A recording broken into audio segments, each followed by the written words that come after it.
Entonces, desde esa perspectiva es que me parecía interesante compartir algunos análisis. También ese mensaje que dio el Papa Francisco ahora en la COP28, ¿no? Salgamos de la espiral autodestructiva de la humanidad, ¿no? Es decir, creo que es una buena forma de percibir esto que los psicólogos hablan de cuando se desata el tánatos, la autodestrucción, ¿no?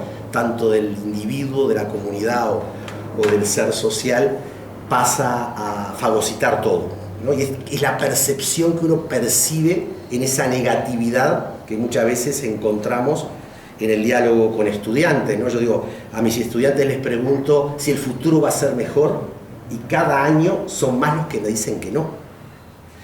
En un país como Uruguay altamente estable, con alta distribución, ¿no? Obviamente los que llegan a la universidad, ¿no? Pero llegan muchos más que porcentualmente que en otros lugares de América Latina.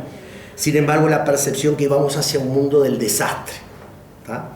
Entonces, ¿cómo poder analizar esta condición de lo que San Agustín, ¿no?, en la Ciudad de Dios planteaba, digamos, ¿no? Y para mí es como paradigmático, tema que discutimos qué es lo que está cayendo, digamos, ¿no? Si estamos ante un mundo que está como cayendo, y hay dos autores para mí de referencia interesantes en ese sentido junto a San Agustín. Uno tiene que ver con lo que plantea Edgar Morin, ¿no?, en esta cuestión de que estamos ante una transformación que viene a ser como una metamorfosis y interpretarla y verla no es menor. Y la otra es un pensador marxista como es Gramsci, que plantea que en la caída de determinados cambios emergen los monstruos, ¿no?, aquello que parecería ser inevitable. ¿Por qué traigo esas tres referencias, no?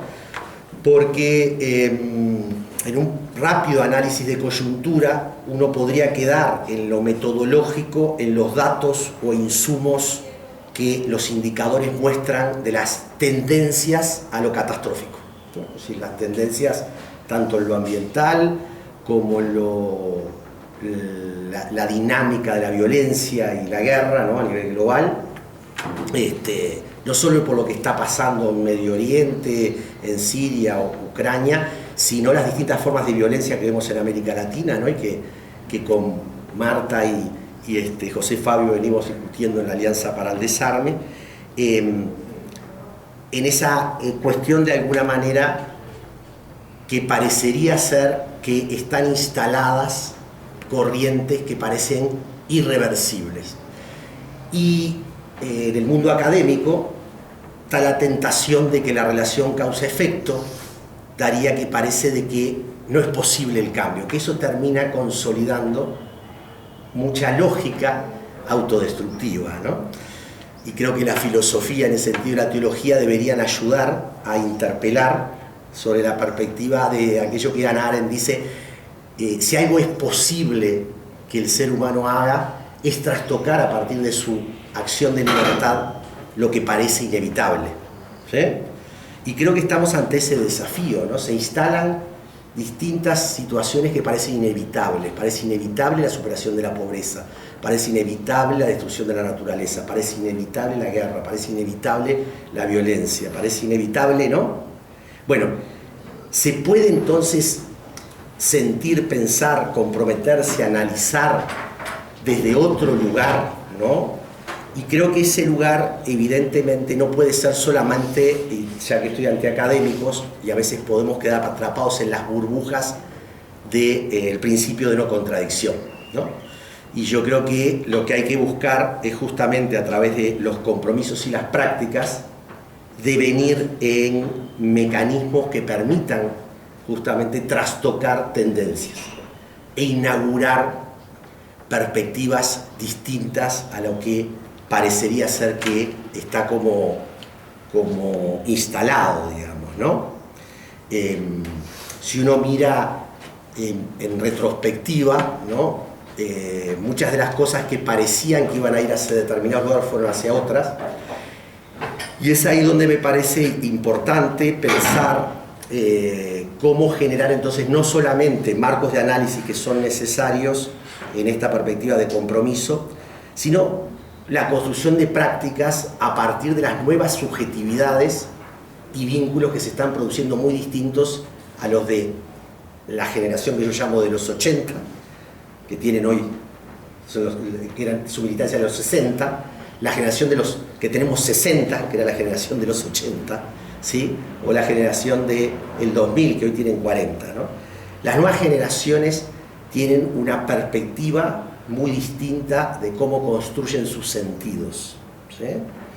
Y encontrar los puentes para pensar, para confluir en prácticas que devengan en la posibilidad de un mundo que puede ser rescatable desde la perspectiva no solamente de lo que se pierde, de lo que se destruye, sino sobre todo lo que se puede inaugurar en lo que el Papa Francisco, y por qué lo tomo de referencia, habla que la humanidad tiene una reserva de fraternidad que debe desencadenar si quiere efectivamente generar futuro, porque el futuro no está hecho, el futuro se genera, ¿no?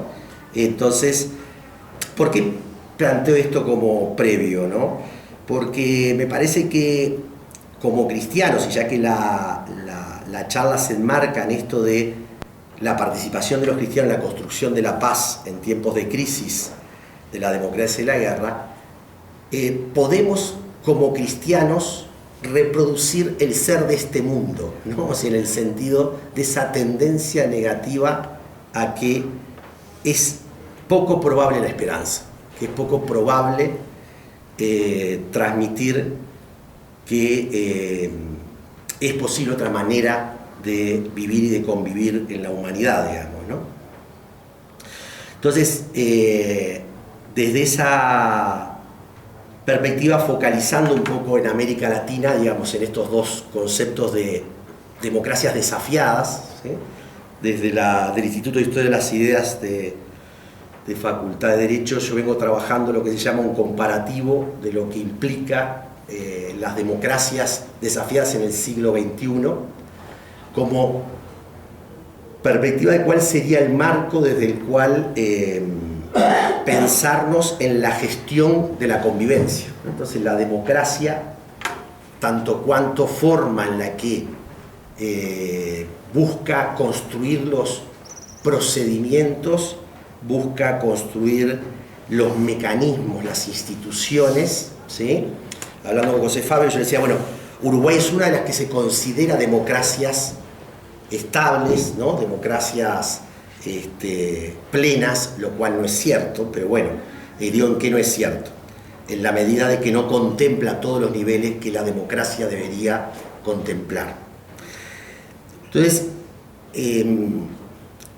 ese eje de democracias desafiadas, por un lado, tiene que ver en lo macro sobre que dentro del imaginario de democracia pareciera entrar todo, y no podría necesariamente entrar todo, y eso genera un conflicto. Lo otro es que el vaciamiento de las formas democráticas en América Latina, muchas veces reducidas a una forma de representación de pluralidad política disociada de los mecanismos de la democracia en cuanto participación, en cuanto deliberación, impiden percibir que si las democracias deben gestionar pluralidades, es decir, deben gestionar la posibilidad de que todos dentro de una sociedad en sus diferencias puedan convivir, deben gestionar inequidades. Y lo más complicado que está habiendo, por un lado, en la construcción de las democracias en América Latina, es que no logran dar el paso de gestionar efectivamente inequidades.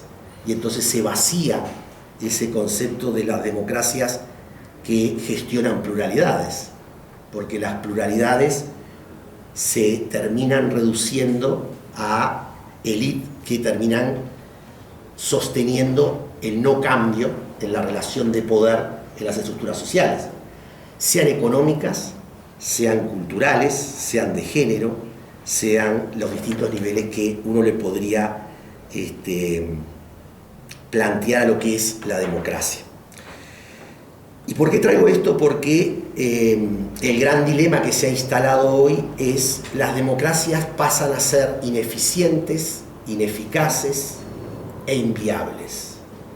Y la respuesta pasa a ser el autoritarismo, ¿no?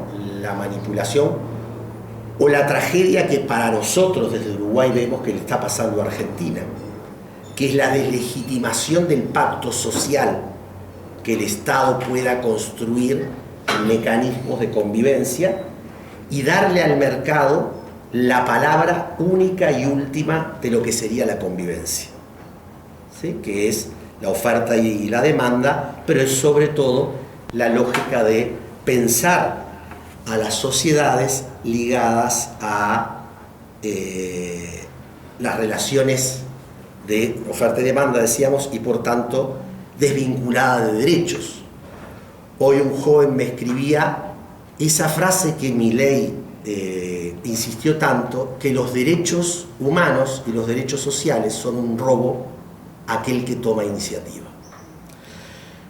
¿Por qué traigo estas ideas que me parece que están detrás de lo que impide hacer de las democracias espacios que gestionen inequidades para posibilitar entonces convivencia, para posibilitar reducir las condiciones que llevan a distintos niveles de violencia, ¿sí? A distintos niveles de incapacidad de desarrollarse armónicamente. Por tanto, esas democracias desgraciadas, si nos metiéramos en todo el comparativo, lo que se está viendo en América Latina es una tendencia a la consolidación de estructuras desiguales que cuesta cambiarlas, a la no ampliación del sentido de lo público para resolver esas inequidades, y una desconfianza fuerte en el actor que debería gestionar la democracia, que es la política. Y cuando digo la política no digo los políticos simplemente, que también lo son y parte. Es la política en el sentido de que la polis, en cuanto espacio de convivencia, reclama de acuerdos a distintos niveles, que son sociales, económicos, culturales, ¿no? Y por tanto la polis sucumbe, ¿no?, a la urbe, ¿no? Sucumbe a la urbe como espacio de mercado, ¿sí? O sucumbe a la elitización, sucumbe a las distintas formas que renuncian a hacer de la política y la democracia un mecanismo para la convivencia. Aunque estos elementos sean muy teóricos, ¿por qué los planteo a la hora luego de pensar qué es el compromiso de los cristianos por la paz? Es poder dialogar con los otros, que es construir convivencia, no solo como un ideal abstracto, sino de lo que hace a las formas o mecanismos concretos en los que se desarrollan formas de reconocimiento y distribución. El Papa en la Fratelli Tutti plantea algo que para mí es clave, y es que si no vamos a un nuevo modelo de desarrollo, hacia un nuevo modelo de gestión de la política, hacia un nuevo modelo de reconocimiento en el otro, el ser parte de la humanidad, evidentemente dejaremos que se instalen de manera permanente esas tendencias que podrían ser trastocadas por las decisiones no solo de las élites, sino de los pueblos. Y acá me parece que entra otra categoría en las democracias, que son las formas de participación. Es decir, cómo se logra que los habitantes, y digo habitantes y no ciudadanos, porque los que hacen a los territorios en el proceso de alta movilidad migratoria que hoy hay en toda la región, ¿sí?, y lo hay en el mundo, deben ser involucrados en la posibilidad de instalar procesos que amplíen esto de la democracia como gestión de inequidades, es decir, que amplíen la inclusión, que amplíen la posibilidad de convivir entonces en paz. ¿Por qué estoy asociando esto? Porque si no, los conceptos de paz, en el respeto que podemos tener con otras visiones, Se puede entender la paz como la ausencia de conflictos, se puede entender la paz como la no contradicción, se puede entender la paz como lo desigual, ¿no? Y vamos a asociar a la paz con la posibilidad de lo justo, lo vamos a asociar con la posibilidad de la gestión de inequidades, con la posibilidad del reconocimiento de los otros como parte de un espacio común. Entonces, en esa perspectiva, si miramos la historia de América Latina, se han configurado repúblicas profundamente recortadas, ¿no? Profundamente restrictivas. En un seminario en Brasil, un afro-brasileño decía: no me hablen de patria porque la patria no se hizo con los negros, la patria se hizo con las élites que gobernaban, ¿sí? Por tanto, si las repúblicas solo terminan representando a aquellos que se apoderan de la gestión del poder, de los recursos y de la convivencia, en algún momento esto termina implosionando, ¿no? En quiebres que pueden ser canalizados ampliando participación, que es lo que uno quizás percibe de lo que ha sucedido en parte en Colombia o en Brasil, en otros lugares. En el caso de Uruguay, la racionalidad reformista, que se le llama, fue instalando durante casi un siglo ese involucramiento, y sin embargo van quedando fuera algunos que no son parte de ese establishment democrático amplio. Uruguay, el país más igualitario de América Latina, hoy tiene al 35% de su infancia en estado de pobreza, ¿no? Tiene al 10% de la población con problemas de vivienda, tiene la dificultad de reconocer el pasado reciente, el terrorismo de Estado, tiene la dificultad de no permitirle entonces a los uruguayos que son ciudadanos y viven fuera del país votar, y porcentualmente Uruguay es el país que tiene más población fuera de su territorio, porque tenemos 500.000 en 3,5 millones, es más que los 3 millones de ecuatorianos o los 7 millones de venezolanos o los colombianos en relación a su población. Por tanto, la democracia sigue siendo parámetro para construir la paz, debería serlo trastocando relaciones de poder que impiden equidades básicas en la convivencia. Si las democracias siguen siendo válidas como parámetro, deberán generar los procesos de expectativa para que las generaciones que emergen se sientan parte de ella. Si no, la tendencia a desilusionarse de la democracia, que en América Latina está siendo muy presente, a tentar la violencia a través del orden y el control, que las derechas tienen gran experiencia en América Latina, pero también en muchos jóvenes que no ven cambio y están vinculados con visiones de izquierda, que creen que la vía democrática no termina de ser, en última instancia, un mecanismo válido, ¿sí? Puesto que si yo tomo los datos de Cepal OIT, para que en América Latina, con Javier Iguiniz lo trabajamos, grandes sectores de trabajadores tengan un salario digno, necesitaríamos 200 años si fuera solo la tendencia de distribución actual. Por lo cual, o se trastocan mecanismos de poder, o no vamos a tener democracias que tengan la capacidad de incluir. Y esto es lo que hace a la institucionalidad, la materialidad y la inclusión. Pero yo pondría la otra dimensión, y por eso hablé de las subjetividades. Porque hay quien diría, ¿y por qué están dejando de creer en la democracia los europeos? Que no tienen un problema de distribución, básicamente, y de inequidades fuertes en lo económico. Bueno, tiene que ver con lo que decíamos anteriormente, que es la cuestión de los sentidos.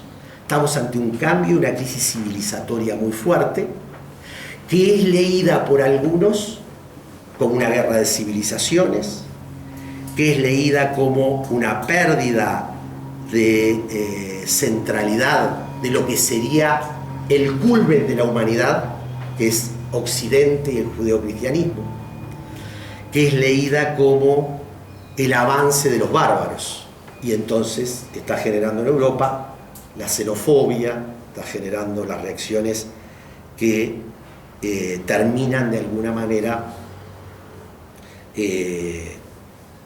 generando un mecanismo perverso donde las democracias se perciben como lo que se llamó Karl Garbaraj, un economista norteamericano, la cultura de los satisfechos. En la medida que los satisfechos tienen plenitud, es válida. Cuando dejan de tenerla, se retiran.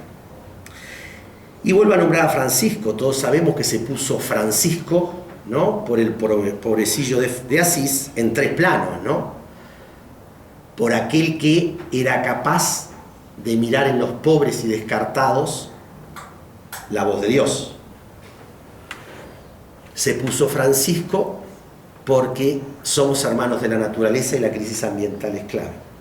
Y se puso Francisco porque Francisco así fue que pudo dialogar con el mundo musulmán, pudo dialogar con lo diferente, ¿no? Y por tanto, Francisco, que tiene conciencia de que Europa se va a convertir en musulmana dentro de pocas décadas, no lo ve estrictamente como una ala defensiva, sino como un diálogo entre culturas, religiones y civilizaciones. Bueno, yo creo que una categoría de interpretación que deberíamos tomar en esta idea de entender a los cristianos en el compromiso por la paz, en las democracias desafiadas y la guerra, es pensarnos, ¿sí?, con los otros desde los excluidos, pensarnos en la naturaleza como parte de ella y pensarnos en un diálogo intercultural, ¿sí?, para que en última instancia no transformemos la inspiración de fe en un dogma que termina siendo la exclusión de los otros, que termina siendo la justificación del poder de algunos, ¿sí? Y por eso voy a reiterar mi afirmación del comienzo. Yo soy existencialmente creyente porque creo que la historia, la vida tiene sentido. Soy metodológicamente agnóstico porque tenemos que construir nuevos métodos que no queden atrapados en dogmas de todo tipo, religiosos, científicos, ideológicos. Y soy prácticamente ateo porque tenemos que estar claramente atendiendo cuáles son los ídolos o los dioses que se construyen constantemente en las prácticas sociales, en las prácticas culturales. Y parecería ser que uno de los grandes ídolos es la violencia, ¿no? Días pasados, y la violencia vinculada no solo a la guerra, no solo a la ausencia de distribución económica, todo el fenómeno del crimen organizado y el narcotráfico que termina carcomiendo las estructuras institucionales, las estructuras políticas y culturales. Y lo digo desde un país que comenzó a vivir esto hace apenas pocos años. Y en los meses pasados cayeron 3 ministros por haberle dado el pasaporte a un narcotraficante uruguayo que tiene un poder en la región importante y que probablemente fue el que mandó matar al fiscal de Paraguay. Digo esto porque era ilógico que en Uruguay esto sucediera. Si yo lo comparo con lo que he leído, no sé si es así, de Colombia o de México o de Ecuador, otros lugares, parecía ser una realidad más presente. Y en Uruguay se está dando, y yo creo que tiene que ver con esos distintos elementos de el callejón sin salida en el que han entrado las formas de la democracia, y es que no gestionan inequidades, es que no proveen de sentidos, ¿sí?, es que no posibilitan mecanismos de resolución de conflictos.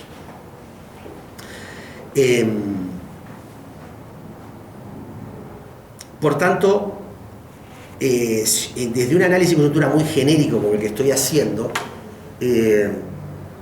¿cómo poder construir prácticas que se orienten en quizás lo que algunos dicen es una larga marcha hacia un horizonte más prometedor que el que hoy parecería ser que las tendencias instalan, ¿no? Cuando uno lee La utopía de Tomás Moro que creía que el futuro podía ser mejor que el presente y el pasado, y qué presente que tenía, ¿no? O qué pasado en muchos aspectos, lo basaba básicamente en la idea de reconstruir prácticas que hacían a esos distintos niveles, ¿no? O sea, esos niveles que hacían a la manera de distribuir, a la manera de vincularse con la naturaleza y la manera de vincularse con las subjetividades, ¿no? O sea, que parecería son fundamentales para entender el gran debate cultural que estamos viviendo. Y ahí quería entrar, que estamos ante un cambio civilizatorio, pero estamos ante un cambio cultural drástico en varios planos. Tanto en si percibimos que el futuro tiene que ser en estas tres ejes que decíamos del Papa, y lo tomo de referencia no porque lo considere la verdad revelada, sino que me parece que tiene la visión profética, hasta en el sentido secular, muy interesante. Uruguay, un país secular como el nuestro y agnóstico, que ve en el Papa al gran humanista que está diciendo por dónde la humanidad debería plantearse grandes líneas, ¿sí? Para reconstruir convivencia, tanto a nivel global, a nivel hemisférico, a nivel regional, y a nivel de países y a nivel local, ¿sí? Por tanto, el debate cultural hoy está en un dilema muy fuerte, y es: coadyuvamos esfuerzos para sostener lo que se ha conquistado, coadyuvamos esfuerzos para que el pasado no desaparezca, o coadyuvamos esfuerzos para crear un futuro promisorio, ¿sí? Y traigo esto ¿por qué? Porque evidentemente es muy fácil decir los otros son los que están equivocados, ¿no? La clave está en ver en qué podemos estar equivocados nosotros, los que decimos que concebimos que las cosas tienen que ser de determinada forma, ¿sí? Que un mundo de convivencia, un mundo donde exista la paz, reclama de la aceptación del diferente, que reclama de la gestión de inequidades, que reclama de sentirse parte de la naturaleza, que reclama de trastocar los paradigmas fagocitantes, como dice el Papa ahora en la COP28, autodestructivos, y poder desencadenar el eros, la vida, desencadenar la posibilidad de lo nuevo. Y muchos me miran como diciendo, pero está, Santiago ayer me decía, muy utópico, ¿no? ¿No te acordás cuando salíamos del auto?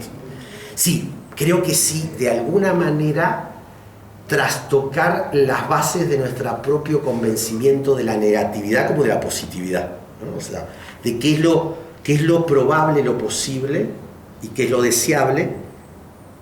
Creo que es muy, muy importante de verlo. Pero, y retomando nuevamente a Enrique Dussel, si no logramos ver cuál es la exterioridad de lo que está sucediendo, vamos a ser nosotros parte de un lado o del otro, de una cara o de la otra de lo que está sucediendo. Y podemos tener la conciencia muy tranquila de decir, mira, yo no soy el que junto para las armas, yo no soy el que hago la guerra, yo no soy el que... Del gusto. Del gusto. Podemos ser los que estamos del lado, y no es así. Somos parte todos de una contradicción que reclama de una reflexividad, ¿no? Entonces la democracia tiene 4 planos para Hannah Arendt, que era una pesimista de la democracia. Decía, bueno, la representación tiene que mostrar cuál es la pluralidad que existe, la participación tiene que ligar al pueblo, la deliberación a la toma de decisiones, pero lo que la va a salvar es la reflexividad, es ser capaces de encontrar la reflexión necesaria para trastocar las tendencias que llevan a que hoy se comience a vivir el negacionismo del holocausto judío, del genocidio que está viviendo Palestina. Ahora nosotros el 7 en Uruguay se está haciendo un encuentro entre judíos y palestinos para tratar de generar esta idea crítica de todas las vidas valen, pero la sociedad parecería ser de que, bueno, Hitler dijo en lo que se olvidaron del genocidio armenio no lo van a sufrir si hay otro. Bueno, parecería ser que estamos instalados también en esto, ¿no? En el cono sur comenzó el negacionismo al resultado del terrorismo de Estado.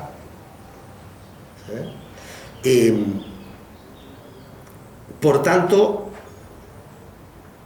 y vuelvo a reiterar lo que dice Francisco, la guerra es la peor solución.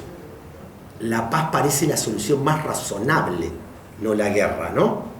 Sin embargo, está instalada la racionalidad instrumental a través de la guerra, porque evidentemente los intereses geopolíticos, las maneras de entender las influencias, terminan dándole racionalidad a lo irracional. Si nosotros hacemos ese corte, habrá que preguntarse qué racionalidad hay que darle a la paz, que no puede ser solamente lo abstracto, no puede ser solamente lo deseable, no puede ser solamente la utopía, tiene que ser prácticas que trastoquen las formas de la violencia, que trastoquen las formas del conflicto, que trastoquen y que den cuenta de que el paradigma que dio sustento a los últimos 40, 50, 80 años ya cayó. ¿Sí?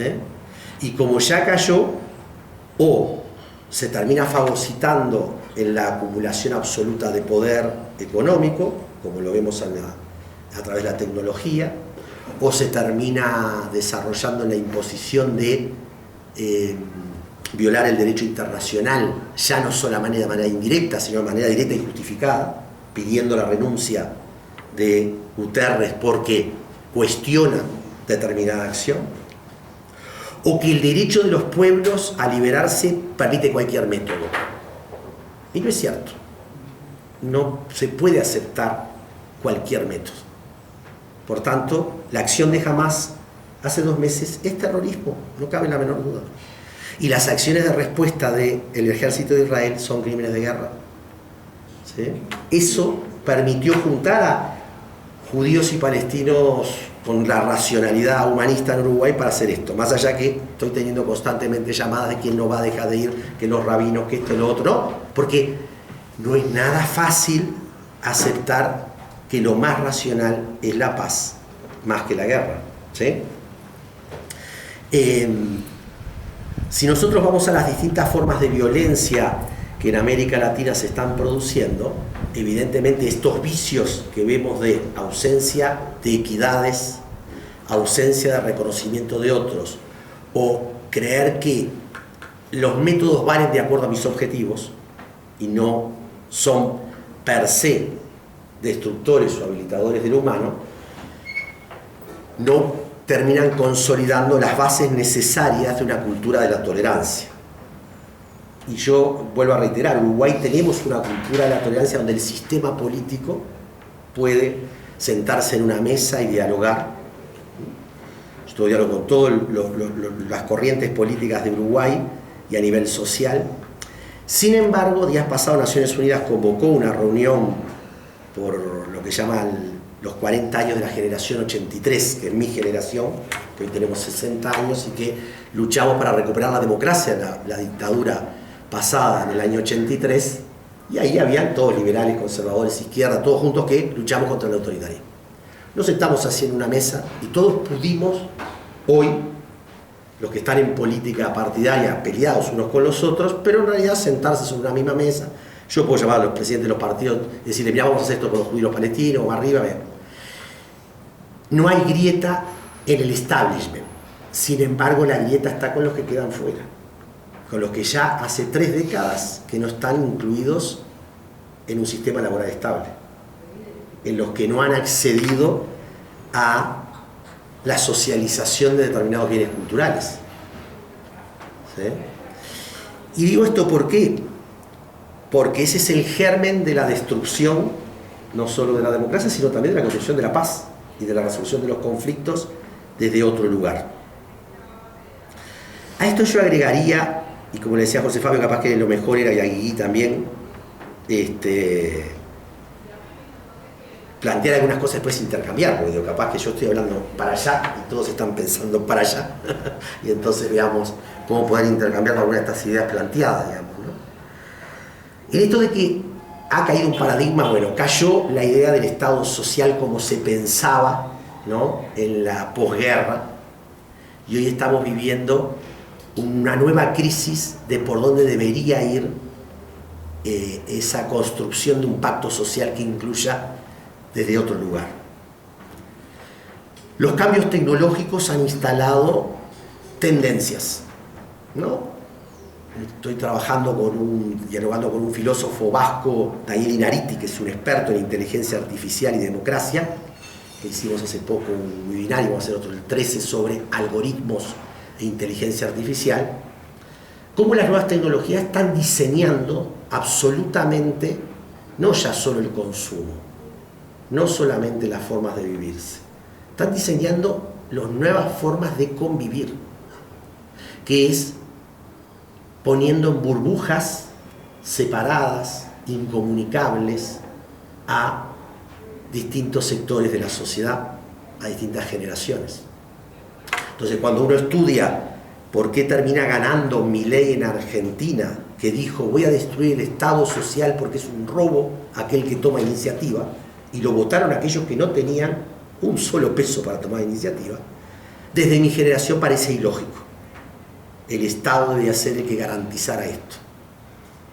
Pero las nuevas generaciones se socializaron en el TikTok, se socializaron en las redes, en las cuales ese individualismo extremo, y no lo digo moralmente, sino metodológicamente, terminó de pulverizar el ser societal que tenemos los que estamos acá. Y dar cuenta de eso es muy importante. ¿Cuál es el nuevo ser societal que se está produciendo? Se está produciendo a través de las tecnologías, pero también se está produciendo a través de una manera mucho más flexible respecto a la sexualidad, respecto a el ambiente, a los cuidados, que configuran nuevas maneras de entenderse más pacíficas que las que se entendía en otras generaciones. Por tanto, no es que todas las tendencias de las nuevas formas de comprenderse tienden a pulverizar lo bueno, también pulverizaron lo malo. ¿Sí? La pregunta es cómo se puede rescatar en una mirada para el futuro lo mejor de cada generación para instalar justamente convivencia intergeneracional entre pueblos, entre culturas, entre diversidades. Si a esto sumamos, ¿no?, que el sistema tecnológico no solamente pulverizó una forma societal en la comprensión de los sujetos, los colectivos, sino también en las formas de la identidad laboral, ¿no? Byung-Chul Han, el filósofo coreano-alemán, dice: la positividad del desarrollo de la autoexplotación ha llevado a que la cultura que hoy estamos viviendo impida que el ser humano se pueda vivir con mayor autonomía, tiende a quedar profundamente más dependiente. Por tanto, lo que ahora nos está permitiendo estar en contacto con amigos de Chile, Paraguay o Brasil que me dijeron que iban a escuchar, o de Uruguay, que es que espacio y tiempo desaparecieron, se transformaron en un instante, la forma en la que nos podamos apropiar de eso deberá de venir en ampliar condiciones para la convivencia por el ocio, espacios para la convivencia en la contemplación. Voy a nombrar a alguien que capaz que ustedes, los que tienen unos años más, leyeron, a Simone Weil, ¿no? ¿Por qué Simone Weil, una judía atea que se anarca comunista y termina siendo una mística cristiana? Porque dice, hay algo que en el desarrollo de la modernidad ha terminado impidiendo la plena libertad. y es que las formas societales hacen que el sujeto persona termine desapareciendo y las relaciones dejan de ser personales o constructoras de sentidos. Bien, sé que fui muy capaz que picoteé cosas, pero que me interesaba para provocar. Entonces, ¿cómo leer esto? No desde la perspectiva de un mundo que deberíamos preservar, ni ver que la identidad está en el pasado, sino pensar que el futuro debe ser mejor para todos, en la lógica de que la paz debería ser la racionalidad que mejor deberíamos optar, más que la guerra, que pasa a ser profundamente irracional. Entonces, desde ahí retoma ese concepto que nos ha marcado a todos, que es el concepto de signo de los tiempos. ¿Cómo leer lo que está sucediendo? Y yo creo de que grandes sectores parece que lo están leyendo como que si el mundo se está cayendo, hay que agarrarse de lo seguro. Y ahí vemos en España, Francia, Italia, ¿no? En América Latina, todos esos sectores atrapados en la tradición. Como que eso fuera algo que en sí mismo existe dinámicamente. O aquellos sectores de los cuales yo me siento parte, que la modernidad cultural, social, política llevó a entender que bastaba una racionalidad política suficiente para entender lo que era construir equidad, lo que era construir procesos de convivencia, para que per se deberían ser aceptados, porque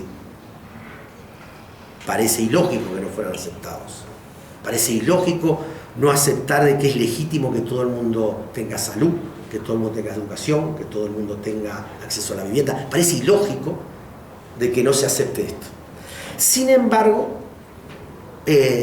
dar cuenta de esos conflictos que impiden hacer un mundo donde todos puedan desarrollarse, donde todos puedan desencadenar sus capacidades, como dice Amartya Sen, y que trabajamos bastante con Javier Iguiniz de la PUC de Lima, en el TAC4, que trabajamos juntos. Bien, yo creo que el gran dilema es desde dónde comenzamos a pensar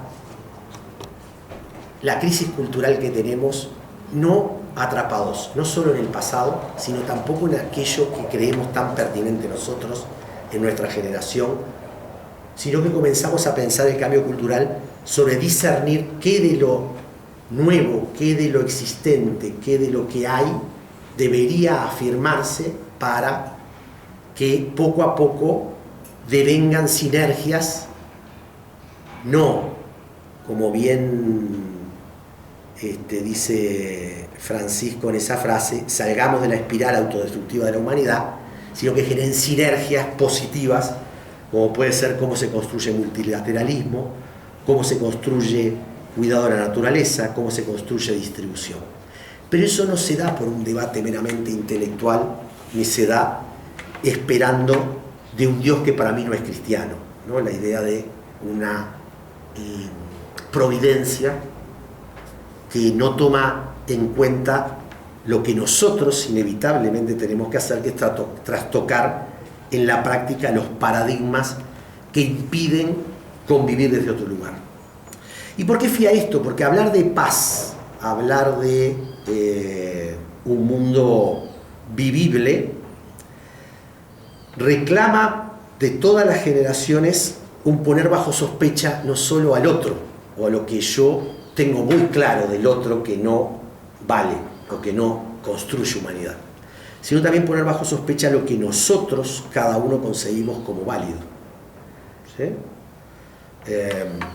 En política, en iglesia, en la universidad, en Uruguay por lo menos, pero creo que en América Latina también, todos estamos convencidos de las formas organizacionales que hemos construido, y el que no participa de esas formas organizacionales queda por fuera.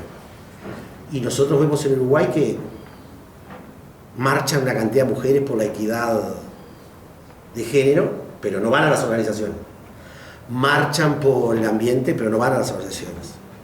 Marchan por los derechos humanos, pero no van a los... Entonces, quizás hay que poner bajo sospecha que lo que nosotros concebíamos, y esto también luego lo hablaremos con el movimiento, pero el movimiento en Mikvah Romana, ¿no? Muchos están muy convencidos que o son mis formas o nadie se entra.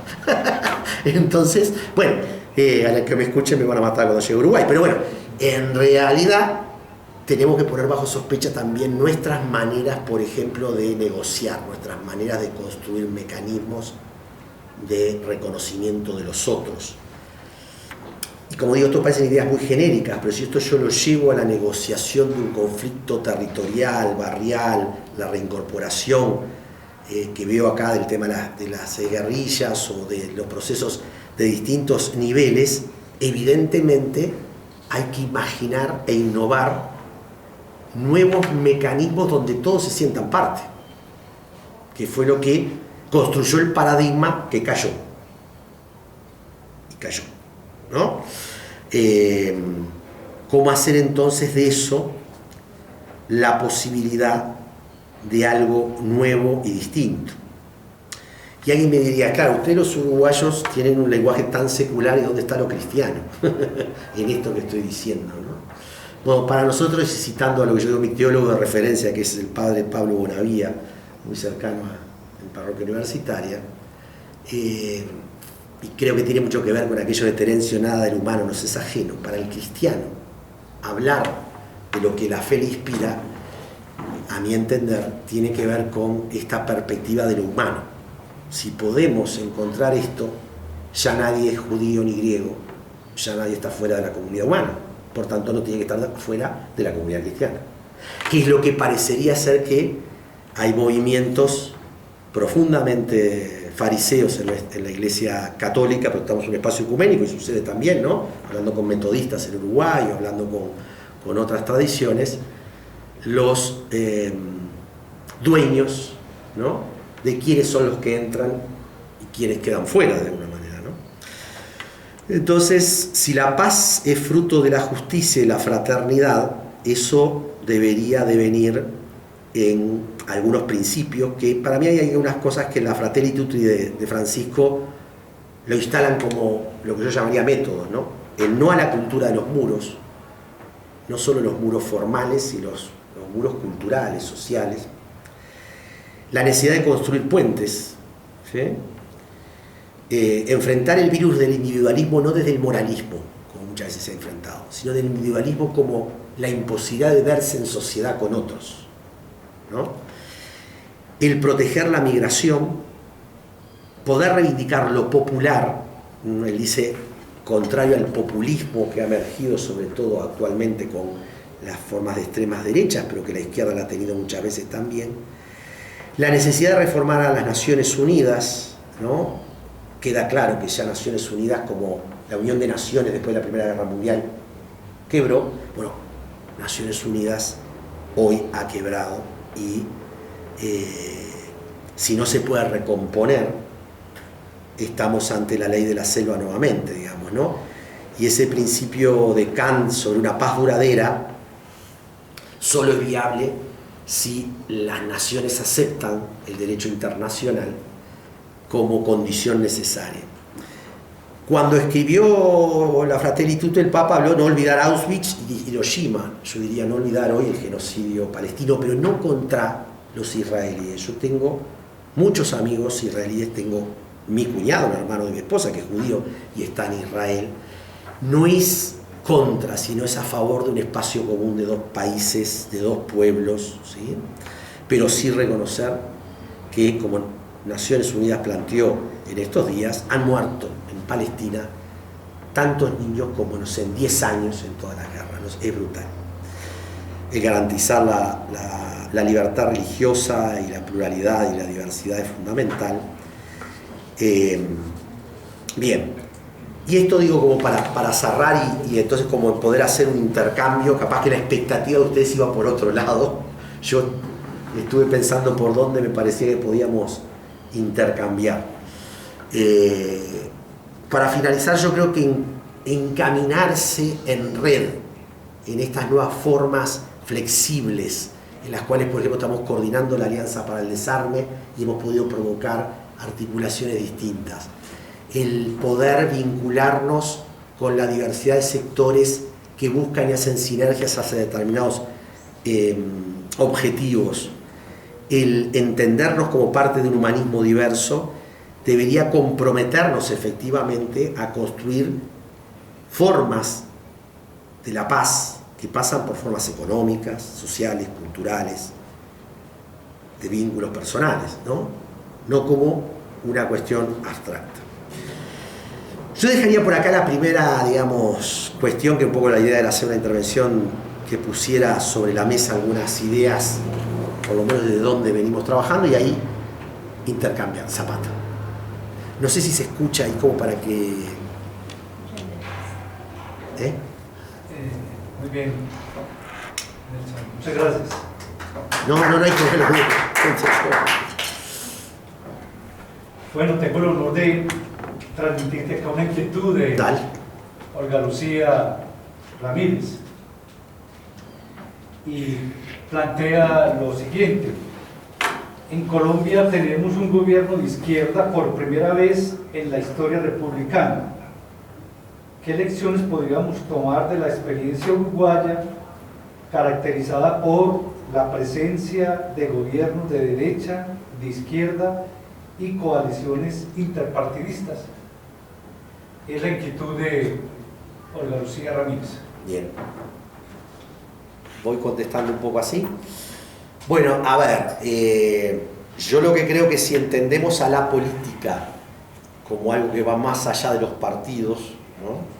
Si entendemos a la política como la configuración de una polis inclusiva e igualitaria, ¿sí?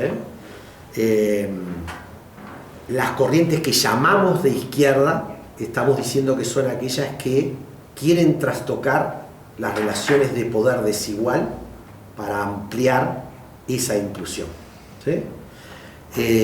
Y por tanto, la práctica de Uruguay de la década del 20, de 1920 a 1971, fue construir la unidad de las distintas formas de la izquierda, ¿sí?